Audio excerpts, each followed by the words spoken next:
El pueblo donde nadie silba. Me llamo Tomás, y lo que voy a contar ocurrió en 2017, cuando yo tenía 17 años y todavía vivía con mis padres en un pueblo de la Sierra de Puebla llamado San Isidro del Monte.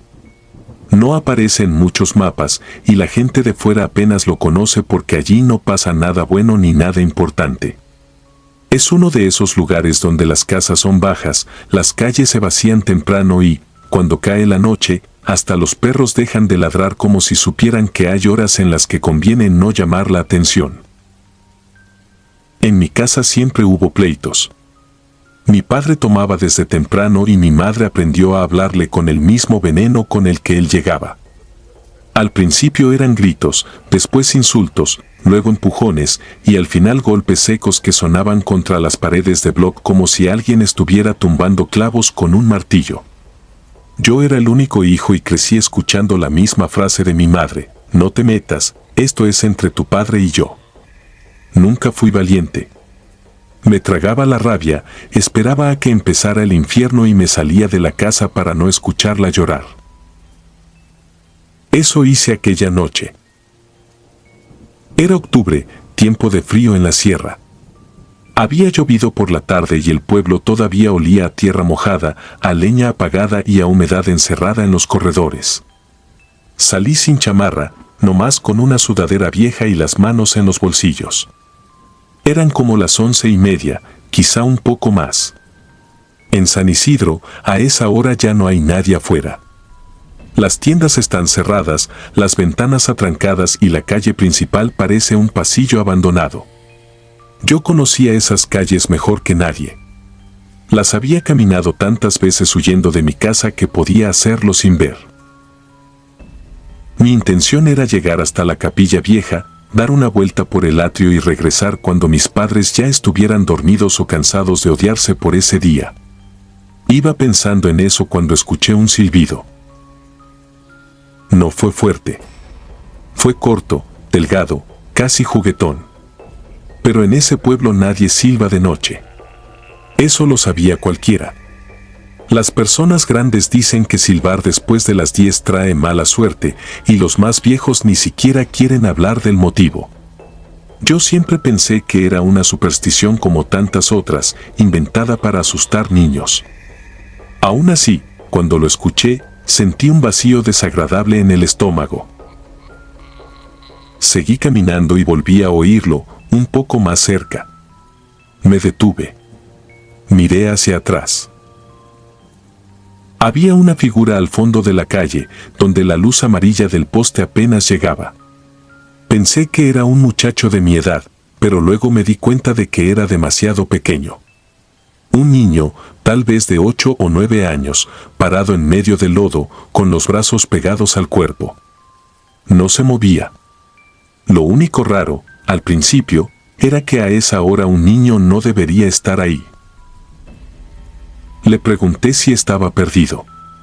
No contestó. Di 2 pasos hacia él y entonces sonrió. No era una sonrisa normal. No era la sonrisa de un niño travieso ni la de alguien que quiere jugar. Era una sonrisa abierta de más, tensa, como si la piel de la cara le estorbara. Le vi los dientes largos y muy blancos, demasiado rectos para verse humanos bajo esa luz. Sentí una incomodidad absurda, de esas que dan sin motivo y luego uno entiende demasiado tarde. Decidí seguir mi camino. No había avanzado ni media cuadra cuando noté algo peor. Seguía oyendo sus pasos detrás de mí, pero no coincidían con la distancia que nos separaba. Sonaban demasiado cerca. Me volví de golpe y el niño ya no estaba al fondo de la calle. Ahora estaba a unos 6 metros, inmóvil otra vez, mirándome. No lo había escuchado correr. Yo conocía una historia del pueblo, una que escuché muchas veces en boca de mi abuelo. Decía que, en las noches de pleito, cuando una casa se llenaba de rabia y maldiciones, algo salía a rondar las calles buscando quien trajera el miedo flojo y el corazón roto. Nunca hablaban de un demonio ni de un muerto. Le decían nada más el silbante. Según eso, Primero se aparecía como un niño para que uno bajara la guardia. Después, si le respondías o si le seguías el juego, te acompañaba hasta la puerta de tu casa. Y si lo dejabas llegar contigo, al amanecer alguien de tu familia amanecía sin vida. Quise convencerme de que estaba sugestionado, pero el cuerpo no entiende de razones cuando ya presiente algo malo. Apreté el paso. El niño hizo lo mismo. Esta vez sí lo vi moverse, pero no corría como corre un niño. Se deslizaba raro, tieso, apenas rebotando sobre el suelo, como si lo jalaran desde la oscuridad. Entonces habló. No recuerdo palabras exactas. Solo recuerdo la voz. Aguda, quebrada, pero al mismo tiempo vieja. Como si alguien estuviera tratando de imitar a un niño sin haber sido niño nunca. Dijo mi nombre. Ahí fue cuando el miedo dejó de ser miedo y se convirtió en pánico. Eché a correr calle abajo rumbo a la plaza. Iba resbalándome con el lodo, respirando como animal herido. Detrás de mí seguían los pasos y aquel silbido, ahora más rápido, más insistente, casi alegre. Sentía que cada vez estaba más cerca. Me atreví a mirar por encima del hombro y lo que vi no se me va a borrar mientras viva. Ya no era un niño. La cosa venía erguida pero demasiado alta, con las piernas larguísimas envueltas en algo negro que parecía tela mojada o piel quemada. La cara era blanca, lisa en algunas partes y hundida en otras, como una vela derretida. Donde debía ir la boca solo quedaba una abertura oscura de la que salía el silbido. Los brazos le colgaban casi hasta las rodillas y de los dedos le nacían uñas curvas, amarillentas, como espinas viejas. Corrí con todo lo que pude. Me metí por la calle del Molino, pensando en llegar a la casa de mi tía Elvira, que dormía cerca de allí. Pero al brincar una zanja me torcí el pie y caí de pecho sobre la piedra suelta. El golpe me sacó el aire. Quise levantarme y no pude. Entonces sentí que eso estaba detrás de mí. No lo vi caerme encima. Sentí primero el frío. Un frío sucio, como meter la cara en agua de pozo. Luego una de sus garras me atravesó la espalda por encima de la sudadera. No fue un corte limpio. Fue una rasgadura profunda, brutal. Grité tan fuerte que me ardió la garganta. Me revolqué para quitármelo de encima y alcancé a ver la cara de cerca. No tenía ojos, pero de algún modo me estaba mirando. Y entonces pasó algo que nunca le dije a nadie del pueblo, solo a mi madre años después. Esa cosa no venía por mí. Entre el dolor y el mareo escuché que seguía hablando con aquella voz imposible. No eran frases completas. Eran pedazos, palabras sueltas, pero entendí suficiente, ya me oíste, ya me trajiste, ya sabe dónde.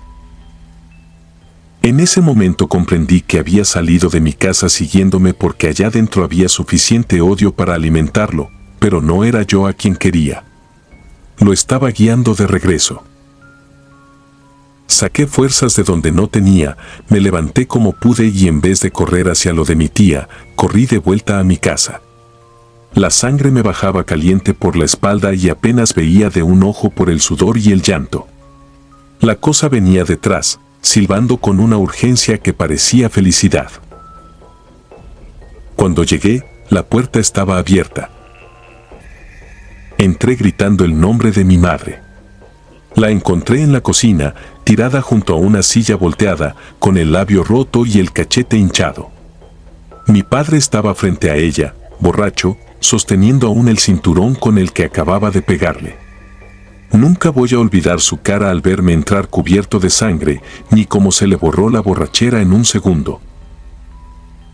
Intenté decirles que cerraran todo, pero el silbido ya venía entrando al patio. Mi padre fue el primero en escucharlo. Se quedó quieto, mirando hacia la puerta del corral. Yo también volteé. Bajo la luz blanca del foco de afuera vi aquella silueta alargada detenerse junto al lavadero. Mi madre empezó a rezar en voz baja. Mi padre, que en toda su vida solo supo imponer miedo, dejó caer el cinturón como si le hubiera quemado la mano. La criatura no avanzó hacia mí. Lo miró a él. Después ocurrió algo rápido y horrible. El foco del patio explotó. Mi madre gritó. Mi padre quiso correr hacia la sala, pero la oscuridad lo alcanzó primero. Solo escuché el golpe contra la pared, un quejido ahogado y el mismo silbido, ahora dentro de la casa, dando vueltas como si viniera de todas partes. Cuando por fin regresó la luz, unos segundos después, mi padre estaba tirado en el piso, vivo, pero con el pecho abierto por 3 surcos profundos y paralelos, como si lo hubieran marcado con ganchos de carnicero. No murió esa noche. Vivió 9 días en el hospital de Zacatlán. 9 días sin poder hablar. 9 días despertando a medianoche con la mirada fija en la ventana, arañando las sábanas, como si siguiera viendo algo detrás del vidrio. Antes de morir, alcanzó a escribir en una libreta que el niño había estado muchas veces afuera de la casa, silbándole desde el solar, y que él siempre pensó que era un muchacho jugando. Puso también que la primera vez lo vio el mismo día que golpeó a mi madre frente a mí cuando yo tenía 8 años. Desde entonces en San Isidro nadie volvió a decirme que aquello fue un animal o un ladrón. Los viejos solo bajaban la mirada cuando yo pasaba. Mi madre y yo nos fuimos del pueblo al año siguiente. Todavía tengo la cicatriz en la espalda. Es larga, irregular y brillante cuando me da el sol. Los doctores dijeron que parecía hecha por algo filoso, pero extraño, como metal oxidado o una herramienta torcida. Yo nunca les conté la verdad porque la verdad no sirve en lugares donde todo tiene que explicarse. A veces, en las noches en que alguien discute cerca de mi casa, me despierta el recuerdo de aquel silbido fino en mitad de la calle vacía. Y sigo haciendo lo mismo que hice esa noche. Cierro puertas, ventanas, apago las luces del patio y me aseguro de que nadie, absolutamente nadie, salga a mirar.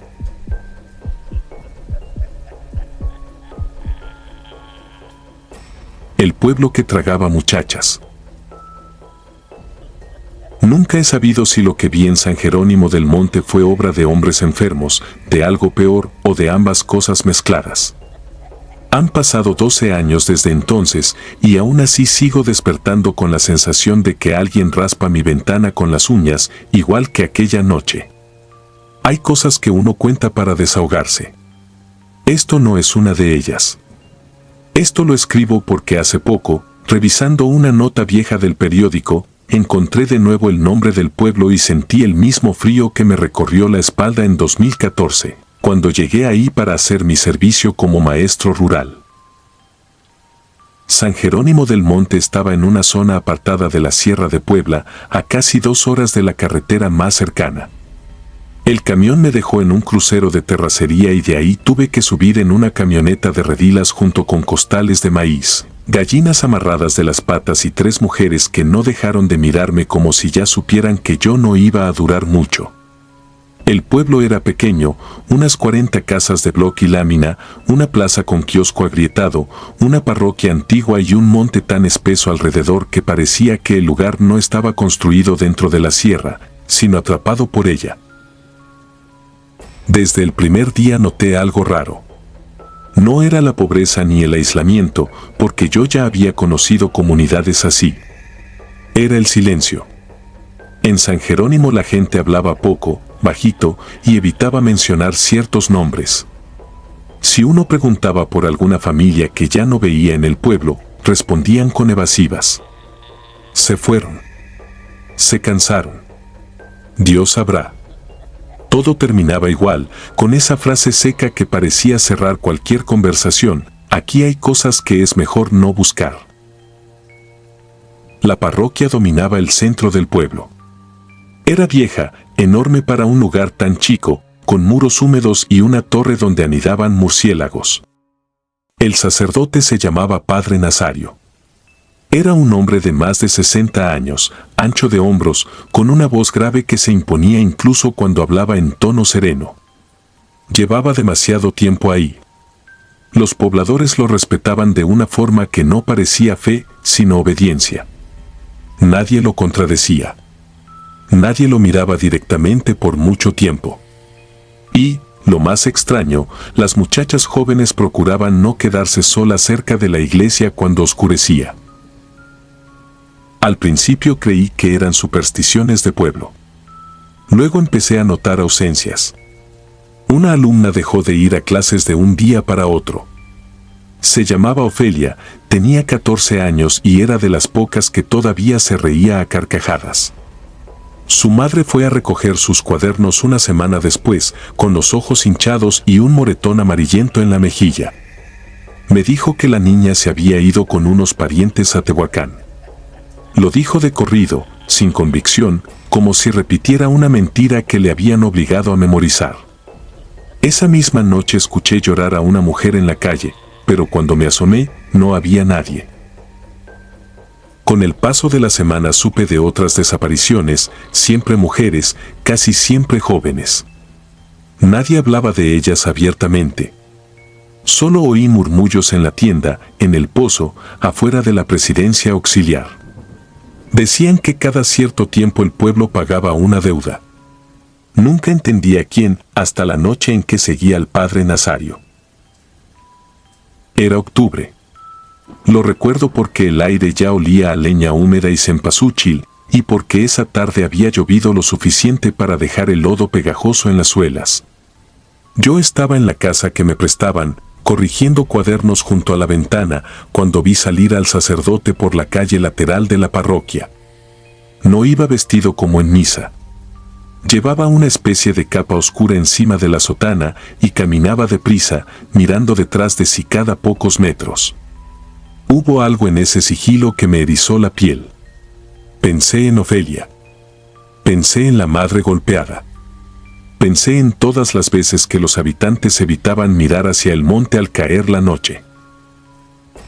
No sé por qué lo seguí. Curiosidad, estupidez o esa clase de impulso que solo entiendes cuando ya estás metido hasta el cuello. Mantuve distancia y avancé entre bardas, nopaleras y árboles secos. El padre tomó una vereda que salía detrás del panteón y se internó en el monte. Más adelante vi otras sombras que convergían hacia el mismo sitio, dos monaguillos, el sacristán, una anciana que siempre se sentaba en primera fila durante la misa. Todos llevaban velas apagadas y costales al hombro. Caminamos casi 20 minutos hasta llegar a una hondonada donde el monte se abría como una herida. Ahí había un claro iluminado por fogatas. Lo primero que vi fue un círculo de piedras ennegrecidas y, en el centro, un tronco grueso con argollas de hierro. Lo segundo fue a la muchacha amarrada. Tardé unos segundos en reconocerla. Era Ofelia. Tenía el vestido sucio, el cabello apelmazado y la cabeza caída sobre el pecho. No parecía poseída ni monstruosa ni nada de esas cosas con las que la gente adorna sus miedos. Parecía drogada, golpeada, medio muerta.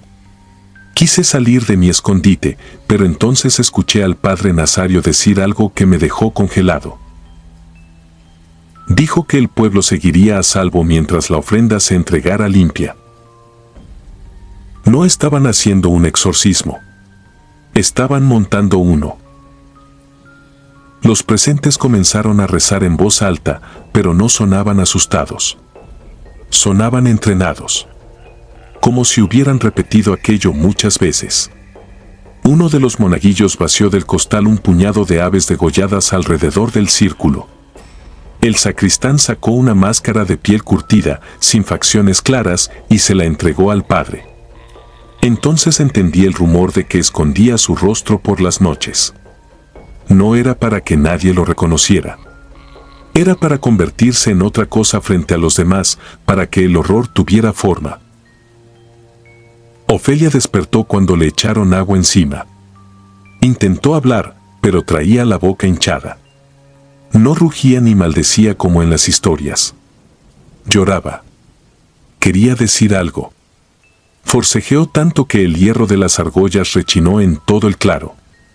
El padre Nazario comenzó a gritar frases en latín, o algo que sonaba parecido, y los demás respondían como si aquello santificara lo que estaban por hacer. Yo seguía sin moverme, temblando, con las uñas enterradas en la corteza de un encino. Entonces vino el giro que me partió la vida. La anciana que ayudaba en el coro se acercó a Ofelia y le limpió la cara con una ternura espantosa. Le dijo, muy bajito, casi como una madre arrullando a su hija, que aguantara un poco más, que era preferible una muerta a otra sequía, a otra peste, a otra racha de niñas desaparecidas. Lo dijo con tanta naturalidad que comprendí la verdad entera. El pueblo no estaba sometido por el sacerdote, el pueblo era cómplice. Necesitaban creer que aquello servía para justificar lo que llevaban años permitiendo. No esperé más. Retrocedí sin hacer ruido, pero pisé una rama. El crujido fue breve, seco, suficiente. Varias cabezas giraron hacia donde yo estaba. Vi el reflejo del fuego en la máscara del padre Nazario y luego escuché su voz, calmada, demasiado calmada, diciendo que alguien había venido a mirar lo que no debía. Corrí. Nunca había corrido así. Sentía que el pecho se me iba a reventar y que en cualquier momento una mano iba a cerrarse sobre mi nuca. Oía pasos detrás de mí, ramas rompiéndose, rezos mezclados con insultos. Bajé por la vereda a ciegas, resbalándome en el lodo, hasta que distinguí las cruces del panteón. Entré a la casa, agarré mis papeles, mi cartera y me fui sin cerrar la puerta. Caminé toda la noche hasta encontrar el crucero donde pasaba el primer camión. Denuncié lo que pude en la cabecera municipal. Nadie me creyó del todo. Dijeron que quizá había malinterpretado una ceremonia religiosa, que si no tenía cuerpo, fotos ni testigos, no podían hacer gran cosa. Semanas después supe que el padre Nazario había sido trasladado por motivos de salud y que en San Jerónimo del Monte negaron conocerme. Ofelia apareció en registros como fuga voluntaria. Caso cerrado. Años después, una mujer que había salido de ese pueblo me buscó para decirme algo peor que cualquier aparición. Me contó que antes de Ofelia hubo varias. Que a algunas las enterraron en el monte y a otras las entregaron a hombres de fuera. El exorcismo era solo una pantalla, una manera de volver sagrado el crimen para que nadie sintiera culpa. Desde entonces entendí que los pueblos malditos no siempre están malditos por fantasmas ni demonios. A veces la maldición verdadera es la costumbre, la obediencia, el miedo heredado. Y la noche en que una comunidad entera decide mirar a una muchacha amarrada y convencerse de que no está viendo a una víctima, sino una necesidad. Eso fue San Jerónimo del Monte. Y todavía sueño con Ofelia intentando hablar mientras todos rezaban para no escucharla. Suscribirte y darle like ayuda mucho a este canal. Si ya has escuchado mi contenido antes, te ha gustado y estás disfrutando lo que escuchas en este sector, te agradeceré que presiones el botón de suscribirse. Sin más interrupciones, continuamos. La casa que seguía habitada. Me llamo Tomás y durante años pensé que lo peor que podía hacer un muchacho en un pueblo pequeño era meterse en problemas con la gente equivocada. Crecí en un lugar de la Sierra de Durango donde todos sabían la vida de todos, o al menos eso creíamos. Las calles eran pocas, el monte empezaba apenas terminaban las últimas casas, y en las noches el silencio se volvía tan pesado que hasta el ladrido de un perro a lo lejos parecía una advertencia. Cuando tenía 17 años, en 2014, empezó a correrse un rumor que nos tuvo obsesionados durante meses. Se decía que, varios kilómetros monte adentro, seguía en pie la casa de un hombre llamado Evaristo Castañeda. Según los viejos, había sido un curandero, un ermitaño o un loco, dependiendo de a quien le preguntaras.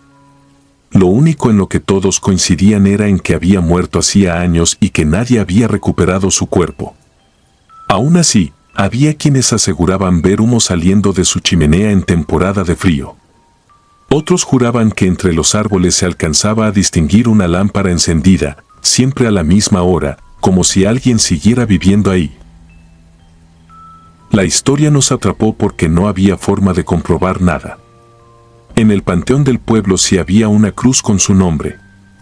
La fecha de nacimiento y la de su supuesta muerte estaban grabadas en una placa vieja, mal puesta y manchada de humedad. Uno de mis amigos, Mauro, consiguió incluso una fotografía amarillenta que tenía su abuela, un hombre seco, muy pálido, de frente ancha, con unos ojos hundidos que parecían mirar más allá de la cámara. Esa imagen fue lo que terminó de empujarnos. Éramos 4 los que decidimos ir, Mauro, Hilario, el Güero Robles y yo.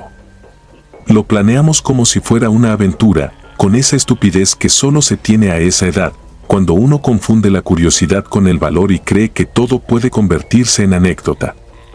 Salimos un sábado a media tarde, llevando agua, una linterna, una navaja inútil y la certeza de que íbamos a volver riéndonos de los chismes del pueblo.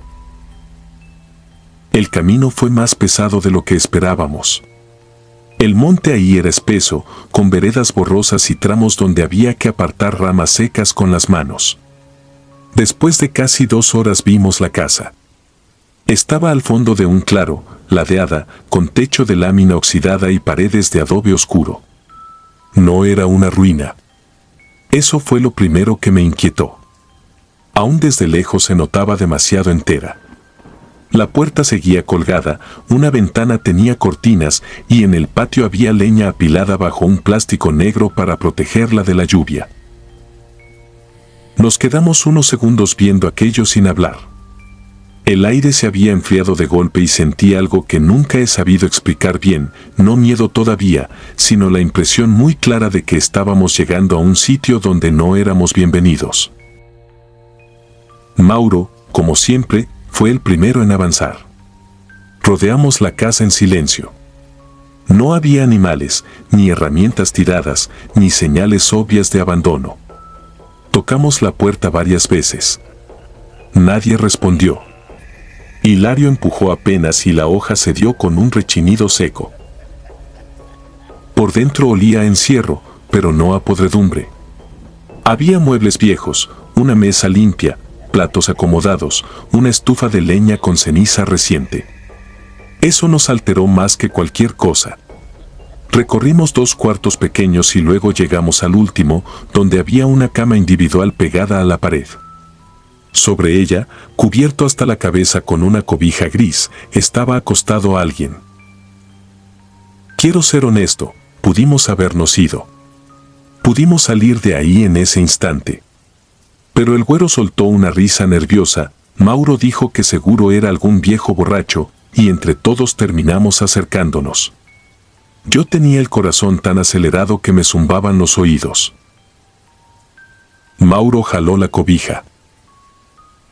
Debajo estaba el rostro de la fotografía. No era un parecido. Era él. El mismo hueso en la cara, la misma frente, los mismos ojos cerrados y hundidos, como si el tiempo se hubiera detenido en ese cuerpo. Tenía la piel grisácea y reseca, y al principio de verdad pensé que estábamos viendo un muerto.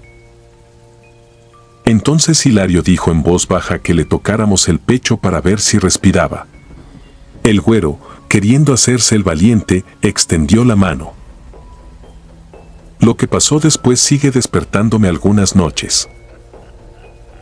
Antes de que alcanzara a tocarlo, aquel hombre abrió los ojos. No lo hizo como alguien que despierta sobresaltado. Los abrió de golpe, fijos, conscientes, llenos de una rabia vieja. Y en el mismo movimiento sacó de debajo de la cobija un cuchillo corto, ancho, de esos para destazar. Se incorporó con una rapidez imposible para alguien de su edad y se lo enterró al güero justo debajo de la mandíbula. Fue un movimiento seco, experto. La sangre salió disparada contra la pared y contra mi camisa. El güero cayó arrodillado sin meter las manos. Ni siquiera gritó bien. Hizo un ruido espantoso, como si se estuviera ahogando de pie. Mauro quiso lanzarse sobre el hombre, pero éste lo golpeó con el mango del cuchillo en la sien. Escuché el crujido. Mauro se fue de lado y quedó tendido, temblando. Hilario y yo corrimos hacia la puerta del cuarto, pero Evaristo alcanzó a sujetarlo del cuello de la chamarra. Hilario forcejeó, pataleó, tumbó una silla y casi logró soltarse. Digo casi porque lo último que vi de él dentro de la casa fue la cara morada, los ojos salidos del esfuerzo y las manos de aquel hombre apretándole la garganta con una fuerza absurda. Yo escapé solo. No me fui por valiente ni por listo. Me fui porque tropecé hacia el pasillo y, por puro instinto, seguí corriendo sin mirar atrás. Salí de la casa, crucé el patio, me enterré espinas en las piernas y no dejé de correr hasta que me quedé sin aire. Me escondí detrás de unas piedras, esperando escuchar pasos. No oí nada.